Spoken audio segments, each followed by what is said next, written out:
नमस्कार दोस्तों, कैसे हैं आप सब। उम्मीद है आप सब बढ़िया होंगे, मस्त होंगे। तो देखिए, तो हम लोग जो पढ़ रहे थे भारतीय संविधान, और उसमें अभी नेक्स्ट वीडियो इसमें भारतीय संविधान की सुप्रीम कोर्ट दिखाई दे रहा होगा मेरे पीछे। सुप्रीम कोर्ट है जो कि कहां पर है, दिल्ली में स्थित है।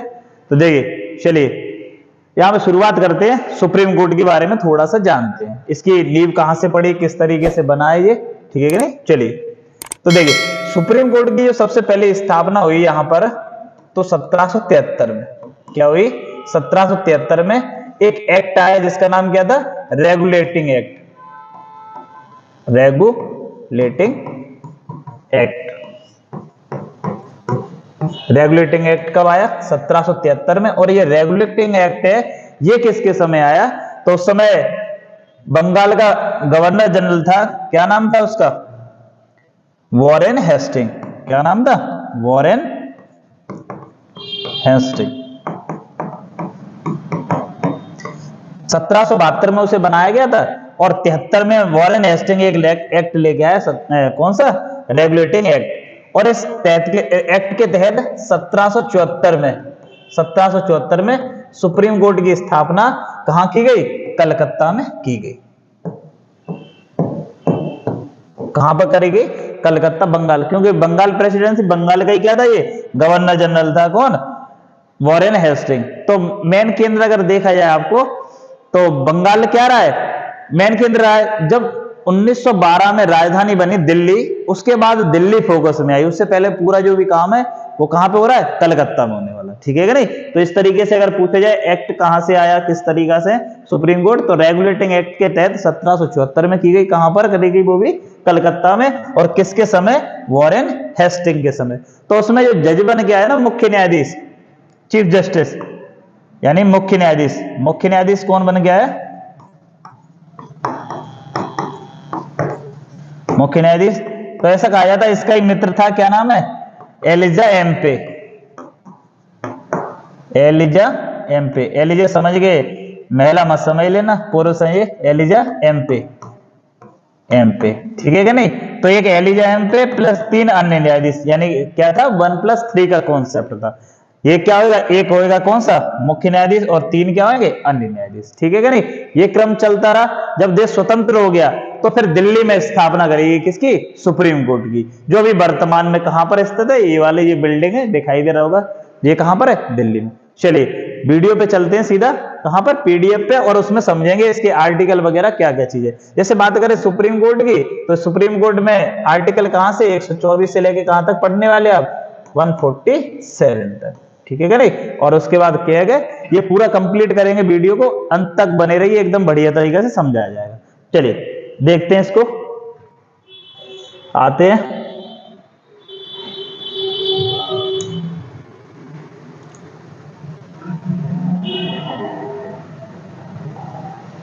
देखिए,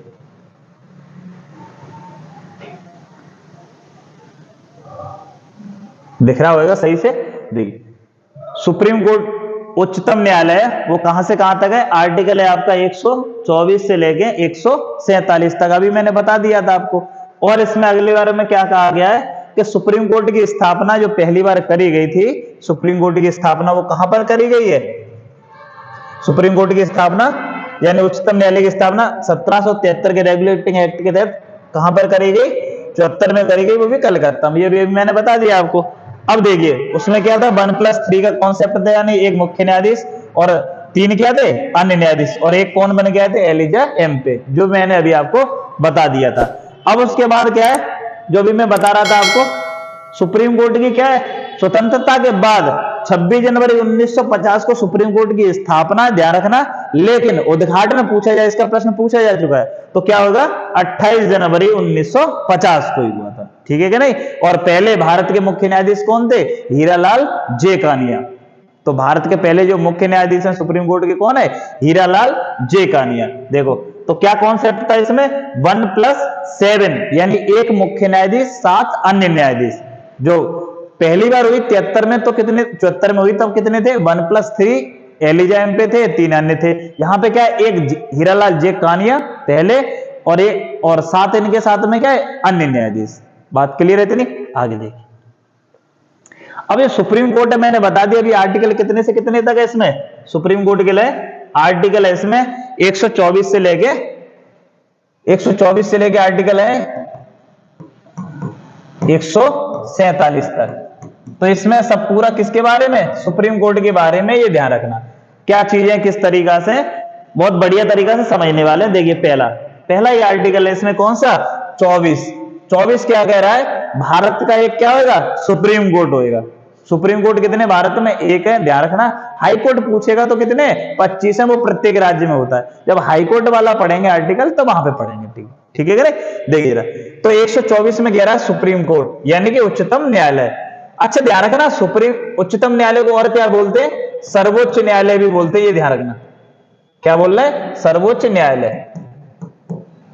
नहीं तो हिंदी में कंफ्यूजन हो जाती है कि क्या है। और एक सुप्रीम कोर्ट बोल ही रहे हैं, क्या बोलते हैं, सुप्रीम कोर्ट बोलते हैं। 3 नाम है इसके, ये ध्यान रखें। तो देखिए तो 124 के में तो क्या कह रहा है, भारत का एक क्या होगा, सुप्रीम कोर्ट होगा। तो ये कौन सा आर्टिकल है, 124। ऐसे पूछेगा क्या करेगा कि सुप्रीम कोर्ट भारत में है या सुप्रीम कोर्ट की स्थापना कौन से आर्टिकल के तहत है, तो कौन सा है, 124 के तहत। और भारत में सबसे बड़ा कोर्ट भी कौन सा है, सुप्रीम कोर्ट है, इससे बड़ा कोई कोर्ट है नहीं है। अब देखिए इसके अंदर भी पूछता, ध्यान रखना 124 फर्स्ट के तहत क्या है, सुप्रीम कोर्ट का गठन। सुप्रीम कोर्ट का गठन पूछेगा अंदर, जब पूछेगा जाएगा तो 124 आर्टिकल है, उसके अंदर पार्ट है, उसमें क्या है, सुप्रीम कोर्ट के गठन के बारे में जिक्र किया गया है। अच्छा 124 सेकंड है यानी 124(2), इसमें क्या कहा गया है, मुख्य न्यायाधीश की नियुक्ति राष्ट्रपति करेगा। अब इसको भूल जाओ ऐसे करके। 102 में क्या है, नॉर्मली वन लाइनर में जो प्रश्न बनने वाला है वो ये प्रश्न बनेगा, सुप्रीम कोर्ट के मुख्य न्यायाधीश की नियुक्ति करता कौन है, तो कौन करेगा, राष्ट्रपति, भारत का राष्ट्रपति। सुप्रीम कोर्ट प्लस अन्य न्यायाधीश हैं, इन सबकी नियुक्ति कौन करता है, तो वो करता कौन, राष्ट्रपति करेगा। यहां तक कि हाई कोर्ट के मुख्य न्यायाधीश की भी नियुक्ति कौन करता है, राष्ट्रपति करता है। ध्यान रखना उसमें सिफारिश वगैरह लगती है, वो मैं अभी बताऊंगा, ठीक है कि नहीं। क्या कह रहा है, आर्टिकल 124(2) के तहत मुख्य न्यायाधीश की नियुक्ति कौन करेगा, राष्ट्रपति, और अन्य न्यायाधीश की नियुक्ति कौन करेगा, मुख्य न्यायाधीश की सिफारिश। ये बढ़िया चीज है, इसमें पूछ लेगा आपसे कौन सा, कि अन्य न्यायाधीश की नियुक्ति कौन करेगा। भाई मुखिया तो एक है, इसकी कर दी, अब ये सिफारिश लगाएगा राष्ट्रपति, हाँ भैया इनको शामिल कर दो, ठीक है कि नहीं। तो अभी कॉन्सेप्ट कितना है, 1+33 का, ये ध्यान रखना। और बढ़ने वाले चांस है, इसमें ध्यान रखना। अभी वर्तमान में कितना, एक मुख्य न्यायाधीश, 33 क्या होंगे, अन्य न्यायाधीश। आगे क्या कह रहा है, 124(3), तो ये कह रहा है कि जो सुप्रीम कोर्ट के मुख्य न्यायाधीश हैं उनके लिए क्या योग्यताएं होनी चाहिए, सुप्रीम कोर्ट के मुख्य न्यायाधीश के लिए क्या योग्यताएं होनी चाहिए, 3 में कह रहा है। अच्छा 24 फर्स्ट में क्या बोला, 124 फर्स्ट में गठन, दूसरे वाले में क्या था, दूसरे वाले में क्या, मुख्य न्यायाधीश की जो नियुक्ति है और अन्य न्यायाधीशों की कौन करेगा, राष्ट्रपति करेगा, ठीक है कि नहीं। अगला 3 में क्या बोल रहा है, योग्यताएं। तो सुप्रीम कोर्ट के मुख्य न्यायाधीश के लिए क्या योग्यताएं, योग्यताएं इसमें क्या बनेगी, 10 वर्ष तक लगातार उसने क्या करी हुई, वकालत की हुई। 10 वर्ष तक तो क्या करी हुई, वकालत, कहां पर, हाई कोर्ट में वकालत करी हुई। 5 वर्ष तक क्या रहा हो, मुख्य न्यायाधीश रहा हो। 5 वर्ष तक क्या है, न्यायाधीश, कहां पर, हाई कोर्ट में रहा हो। और क्या कह रहा है, भारत का नागरिक। ये तो हर एक पद पे, ये भारत में ध्यान रखना संवैधानिक पद है, तो उसमें एक शब्द जरूर मिलेगा, कौन सा है, भारत का नागरिक होगा। और एक तीसरा पूछा जाता है, राष्ट्रपति की नजर में क्या हो, कानून का ज्ञाता हो। और दूसरा एक सिस्टम बनता है इसमें, ये ध्यान रखना, सुप्रीम कोर्ट के जो मुख्य न्यायाधीश या अन्य न्यायाधीश बनते हैं, ये कौन सा एक सिस्टम है, कॉलेजियम सिस्टम, चर्चा में भी रहता है। तो क्वेश्चन पूछ लिया आपसे, कॉलेजियम सिस्टम का संबंधित है। तो सुप्रीम कोर्ट और हाई कोर्ट के जो न्यायाधीश वगैरह इनकी नियुक्तियों से संबंधित है, कौन सा, कॉलेजियम सिस्टम। अगला देखिए, तो ये क्या थी, योग्यताएं क्या होना चाहिए, 10 वर्ष तक लगातार क्या हो, वकालत करी हो, 5 वर्ष तक क्या हो, हाई कोर्ट में न्यायाधीश रहा हो, तो वो क्या बन सकता है, उसमें बन सकता है, हाई कोर्ट या सुप्रीम कोर्ट। अगला देखिए 124 में क्या कह रहा है, न्यायाधीशों को पद से हटाए जाने की प्रक्रिया, यानी पद पे है, पहले तो नियुक्ति करते, अब इनके हटाएंगे कैसे, तो इसको हटाने की वही प्रक्रिया जो कौन सी वाली है, जो हम पढ़ के आए, कौन से, राष्ट्रपति को पद से हटाते, यानी महाभियोग वाली प्रक्रिया। और उसमें क्या होगा, क्या कह रहा है, वही प्रक्रिया जो क्या राष्ट्रपति को हटाने की है, यानी कि महाभियोग वाला। स्पष्टली लिखा नहीं है कहीं पे भी, महाभियोग जैसा ही है। दूसरा क्या होगा, कब आएगा महाभियोग, तो ये क्या करे, इस पे आरोप सिद्ध हो जाए, कोई सिद्ध कदाचार का मतलब क्या, कोई आरोप है, सिद्ध हो जाए, हाँ इसने गलत काम किया है। दूसरा, कार्य करने में क्या हो, असमर्थ हो, कानून के विरुद्ध कार्य कर रहा हो, क्या है, असमर्थता, सही से काम नहीं कर रहा होगा तो किसी भी सदन में ला सकते हैं। इसका मतलब ये राज्यसभा या लोकसभा में ला सकते हैं। अब प्रश्न कैसे पूछेगा, तो प्रश्न ये पूछने वाला है वो कि सुप्रीम कोर्ट के मुख्य न्यायाधीश के खिलाफ जो महाभियोग लेके आएंगे वो कौन से सदन में लेके आएंगे, तो आंसर क्या होगा, आप या लोकसभा में लेके आइए चाहे राज्यसभा में। ध्यान रखना सेम प्रोसेस किसके साथ है, राष्ट्रपति के साथ भी यही है। अगला है 124(6) सुप्रीम, अच्छा ध्यान रखना ये आर्टिकल याद तो करने, जैसे अच्छा एग्जाम देने यार आरओ है और एसआई वगैरह तो वहां अंदर जाके पूछेगा, लेकिन बात करें यूपी कांस्टेबल वगैरह की तो वहां अंदर नहीं जाके पूछ के सीधा सा ये पूछ लेगा या क्या, सुप्रीम कोर्ट के मुख्य न्यायाधीश की शपथ कौन सा आर्टिकल है, तो वहां 6 ना बोल के 124 भी लगाओगे तो करेक्ट बनेगा। या कौन दिलवाता है तो उससे ध्यान रखेंगे, तो सुप्रीम कोर्ट के मुख्य न्यायाधीश को शपथ कौन दिलवाएगा, राष्ट्रपति। अगर राष्ट्रपति कहीं चला गया है तो क्या होगा, उसका कोई प्रतिनिधि आएगा वो उसको शपथ दिलवाएगा। मेनली आपके में ऑप्शन क्या होने वाला है, राष्ट्रपति, ठीक है कि नहीं। तो सुप्रीम कोर्ट के मुख्य न्यायाधीश की शपथ कौन दिलाता है, भारत का राष्ट्रपति या उसका कोई प्रतिनिधि। और इसके बारे में कौन सी अनुसूची है, अनुसूची 3, कौन सी अनुसूची में, अनुसूची 3 में दिया गया है। अगला, सुप्रीम कोर्ट का न्यायाधीश किसी अन्य न्यायालय में वकालत नहीं करता। ये तो बताओ, इतने बड़े पद पे पहुंचने के बाद तुम और कहीं जाओगे वकालत करने, अच्छा लगेगा क्या, ये चीज नहीं लगने वाली। तो वो ये कह रहा है, इसमें आर्टिकल में दे रखा है सीधा सा, आर्टिकल 124(7) के तहत क्या दे रहा है, सुप्रीम कोर्ट का न्यायाधीश अन्य न्यायालय में वकालत नहीं कर सकता। तो ये कौन से थे आर्टिकल, 124 वाले थे जो आपने देख लिए। अगला 125, न्यायाधीशों के वेतन एवं भत्ते। जो सुप्रीम कोर्ट के न्यायाधीश हैं इनके वेतन एवं भत्ते कहां से दिए जाएंगे, तो भारत की संचित निधि से दिए जाते हैं, ध्यान रखना। और कितने हैं, तो देखिए जो न्यायाधीश है, मुख्य न्यायाधीश का 2,80,000 रुपए सैलरी है, और दूसरा अन्य न्यायाधीश है इनको कितने मिलते हैं, 2.5 लाख रुपए। ये लेटेस्ट वाली, ये ध्यान रखना जब वीडियो बना रहे तब तक की बात, क्लियर है कि नहीं। तो 2.5 लाख किसके, अन्य न्यायाधीश के, और मुख्य न्यायाधीश के कितने, 280, बात क्लियर। 25 में क्या है, 125 में वेतन एवं भत्ते किसके, न्यायाधीश के। अगला 126 है कार्यकारी मुख्य न्यायाधीश।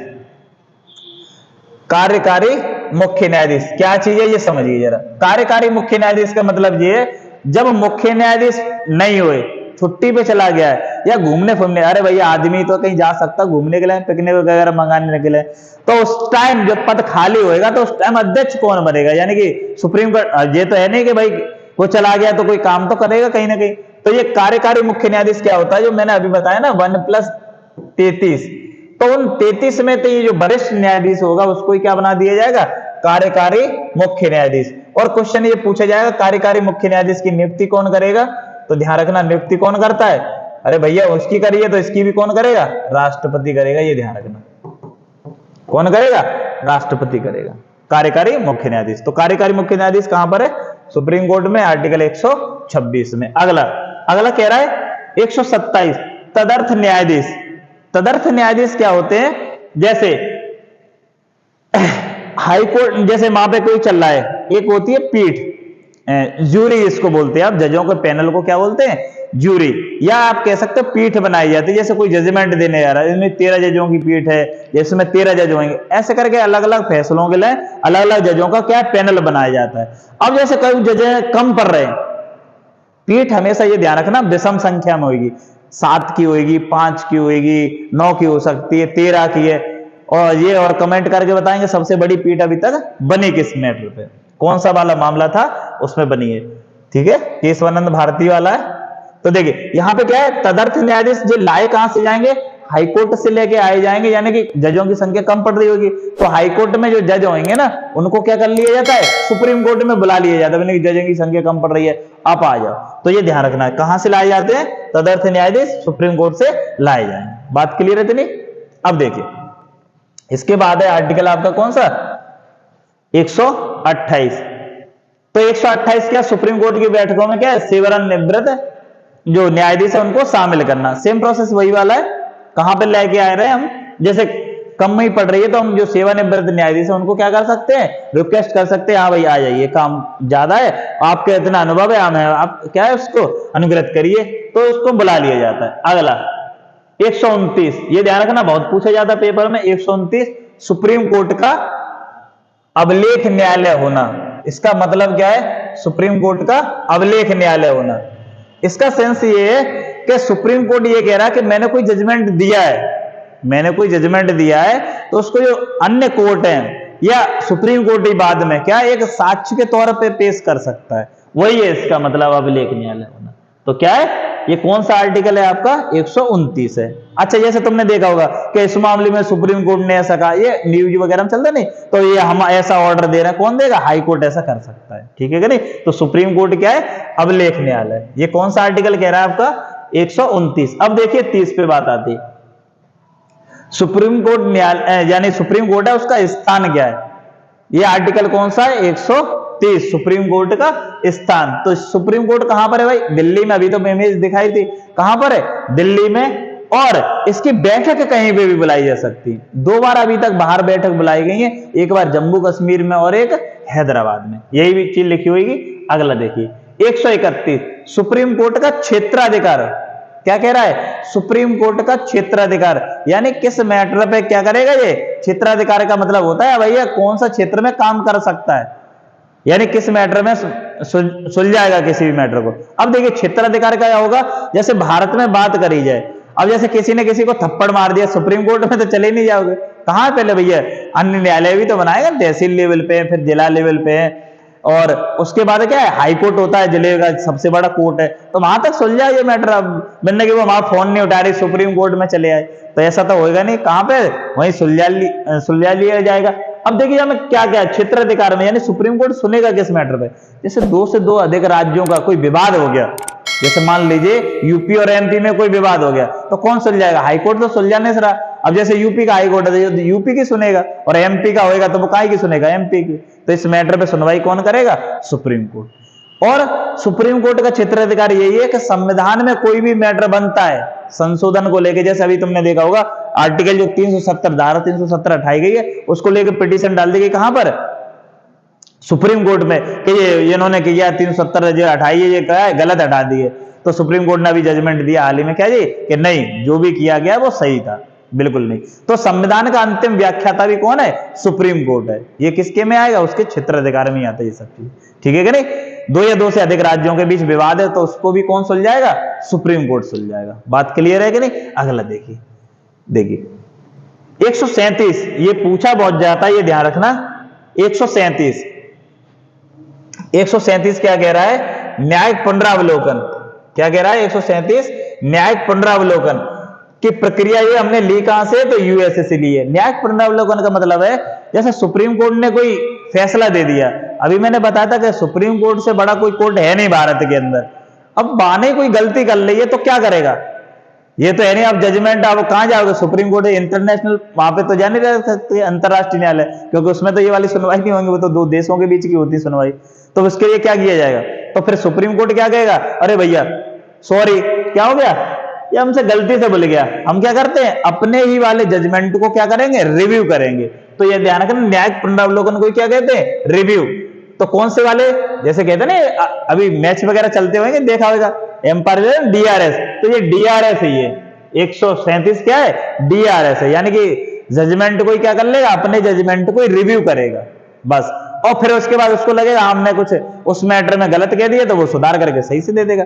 वही होता है रिव्यू। अगर मैच देखते होंगे तो ये चीज देखा होगा, डीआरएस, धोनी रिव्यू सिस्टम, वैसे ही करके यहां पे है। सुप्रीम कोर्ट अपने फैसले को क्या है? बदल सकता है, रिव्यू कर सकता है, यानी कि पढ़ के वो कहेगा हाँ उस फैसले में हमसे क्या होगी? गलती होगी, और इस बार क्या है? मैटर को बदल के देते जजमेंट। अगला देखिए, अगला इसमें कुछ वो है आर्टिकल है 143। तो 143 में क्या है? सुप्रीम कोर्ट क्या है? सुप्रीम कोर्ट से किसी भी मामले में कौन है? राष्ट्रपति जो है सलाह ले सकता है। सुप्रीम कोर्ट से किसी भी मामले में राष्ट्रपति सलाह लेगा। अच्छा, राष्ट्रपति राजा है तो मान के अच्छा एक बताओ सुप्रीम कोर्ट वो हमें ऐसा काम करना, ये सही है कि नहीं? तो सुप्रीम कोर्ट कहेगा नहीं माननीय महामहिम, ये सही बात है, ये गलत है।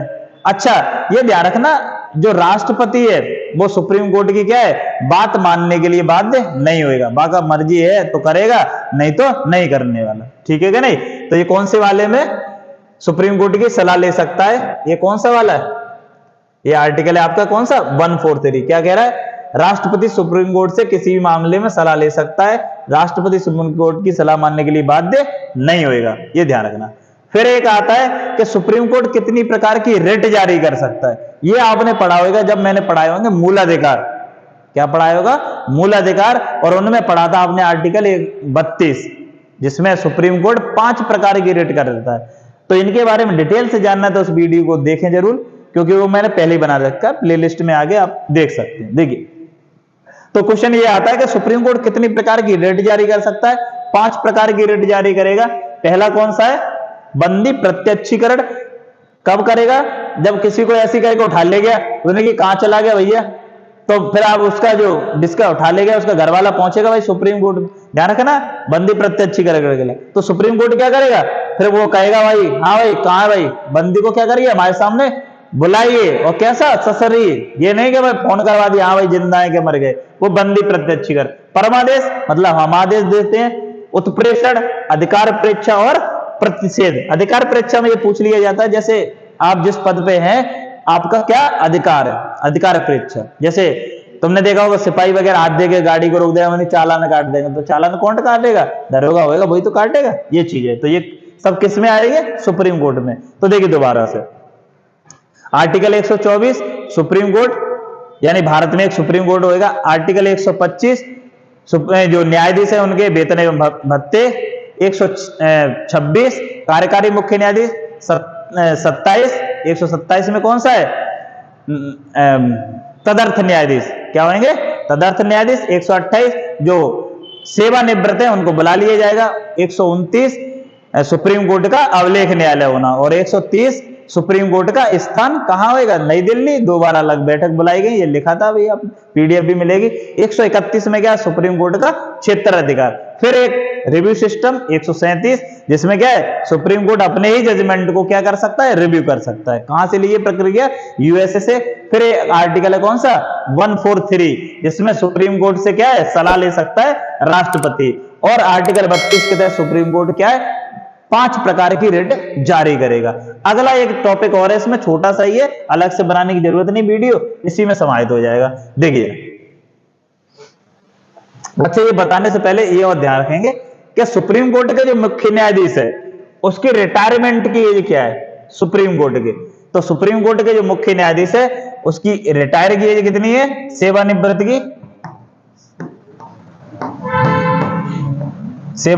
की, सेवानिवृत्ति की एज क्या है? तो ये है 65 वर्ष। कितनी है? 65 वर्ष। और हाई कोर्ट की कितनी है? 62 वर्ष। ये बहुत पूछा जाता है, ये ध्यान रखना। हाई कोर्ट के मुख्य न्यायाधीश की कितनी है? 62 वर्ष। और सुप्रीम कोर्ट की कितनी है? ये ध्यान रखेंगे 65 वर्ष। ये नोट कर लेना अलग से, ठीक है कि नहीं? अगला देखिए, अब देखिए इसमें क्या है? कैग, नियंत्रक एवं महालेखा परीक्षक। कैग आई, नियंत्रक एवं महालेखा परीक्षक।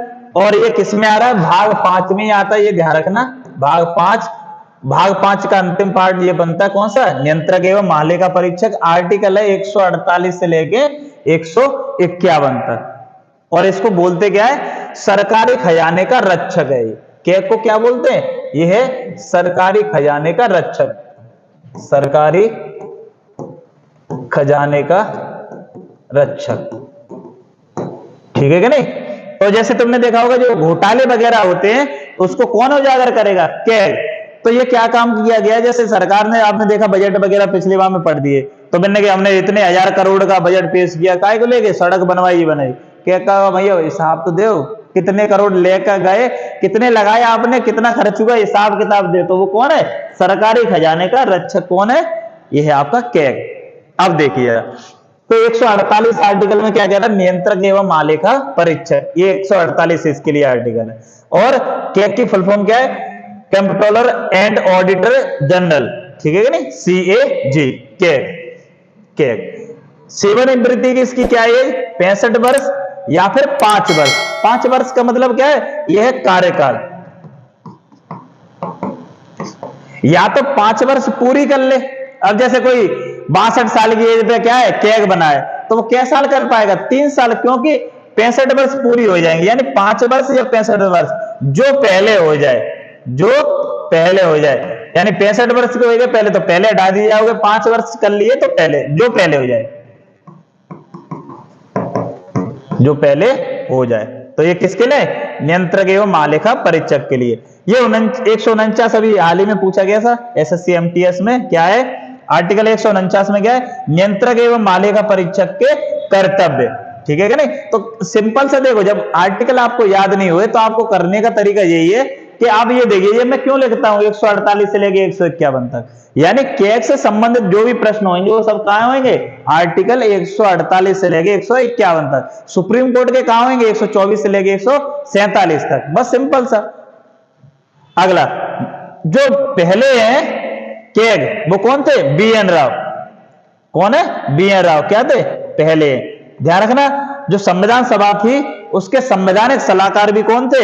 BN राव। ध्यान रखना, बहुत इंटेलिजेंट व्यक्ति है BN राव। क्या थे? संविधान सभा थी, उसके क्या है? संवैधानिक सलाहकार, यानी संविधान में क्या होना चाहिए क्या नहीं है, संवैधानिक सलाहकार कौन है? BN राव। और वर्तमान में कौन है अभी? तो गिरीश चंद्र मुर्मू है। ठीक है कि नहीं? अभी वर्तमान में जब तक वीडियो बनाई जा रही तब तक यही बनी हुई है। ठीक है कि नहीं? तो ये इतना आपने पढ़ लिया। कौन सा? सुप्रीम कोर्ट के बारे में जाना हमने, और क्या कर लिया? कैग कंप्लीट कर लिया। अब इसके बाद जो वीडियो आएगी इसमें भारतीय संविधान में, उसमें क्या देखेंगे आप? राज्य, जिसमें भाग आपको कौन सा पढ़ने को मिलेगा? 6 भाग।